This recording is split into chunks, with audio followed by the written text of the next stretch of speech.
It was dawn. Cold wind brushed over endless prairie. Samuel Harrow, a gruff rancher in his late 50s, stepped onto his porch to start another lonely day. Then 3 faint knocks. He turned.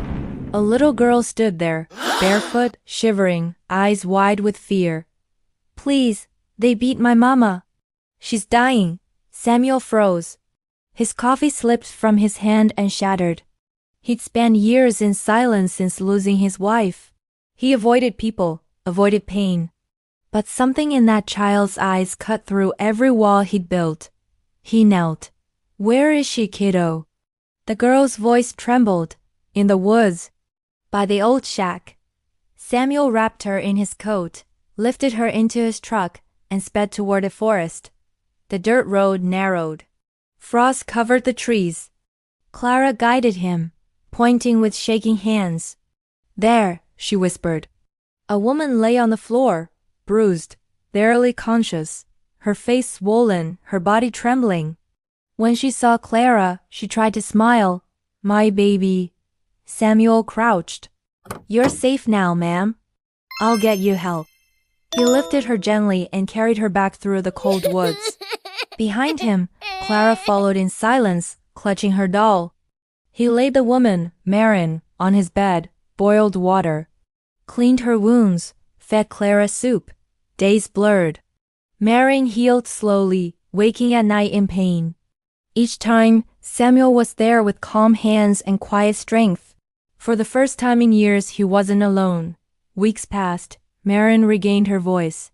Clara played outside, chasing chickens under wide skies. Samuel found himself smiling again, something he thought he'd forgotten how to do. He taught Clara to ride a horse. Marin cooked. The ranch began to feel like home again. Then, one morning, dust clouds on the horizon. 3 men on horseback. Samuel felt the air shift. Clara froze. "That's them," she whispered. The men stopped at the fence.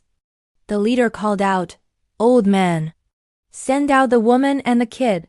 Samuel stepped out, coat flapping in the wind. "She ain't going anywhere," he said. The leader sneered. "You think you can stop us?" Samuel didn't blink. He picked up his shotgun and cocked it. "Try me."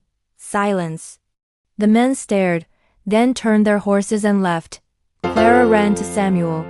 "You scared them away." He looked down. "No, sweetheart. Just reminded them what a real man does." That night, under the crackling fire, Marin told him everything. The men were part of a gang her late husband once worked for. When she couldn't pay their debts, they beat her and left her for dead. Samuel listened, silent, then said, "You're safe here." "As long as I breathe." Marin's eyes filled with tears. "Why are you helping us?" He looked into the flames. "Because someone once helped me when I didn't deserve it. Now it's my turn." Spring returned. The ranch bloomed. Clara laughed freely now, her scars fading into memories. Marin worked the garden beside Samuel, quiet gratitude in her smile.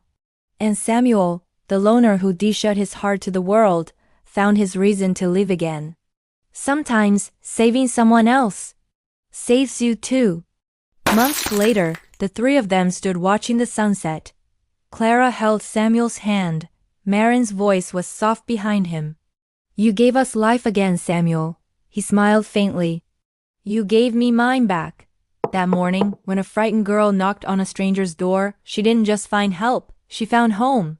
Sometimes, the knock you least expect is the one that saves you.